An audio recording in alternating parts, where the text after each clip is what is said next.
usuko olungaphezu kolukaMoses kangangokuba lowo wayakhayo indlu enembeko engaphezu kwayo indlu enembeko kuba yonke into eyindlu inoyoyakhayo ke lowo wazakhayo zonke izinto kuThixo.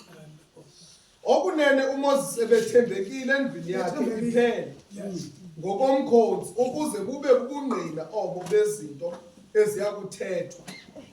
Ke yena uKristu uthembeke ngokonyikonyalo phezu kwendlu yakhe. I-senior leader ngesiLatini, nge-English, elder, umdala, i-founder, 325, page 15, ibe zii-cardinals, ibhunga letyalike. Kwixesha likaMartin Luther, ibhunga lolawulo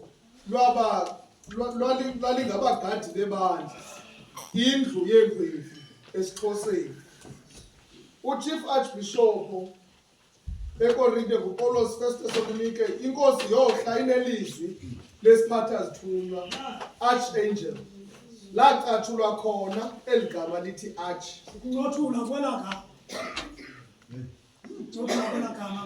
Likwasukela kwi-archfathers kwi-Old Testament, ooIsake noYakobi, kanjalo nje.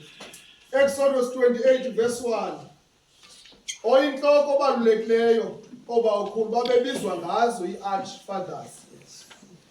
So eli gama lithi arch lisuka ku-archangels no-archfathers.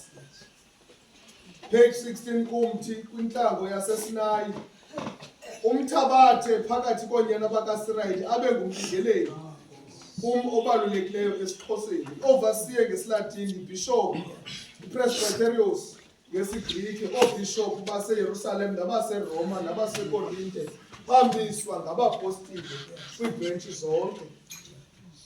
Le ncwadi umthi ibhala ze-Old Testament ngabaveleli.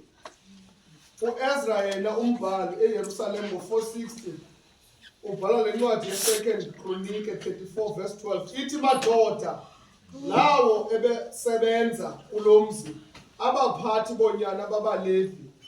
Izenzo 20 verse 28, zilumkeleni ngoko nawo wonke umhlaba athe umoya oyingcwele wanimisa ukuba ngabaveleli bawo.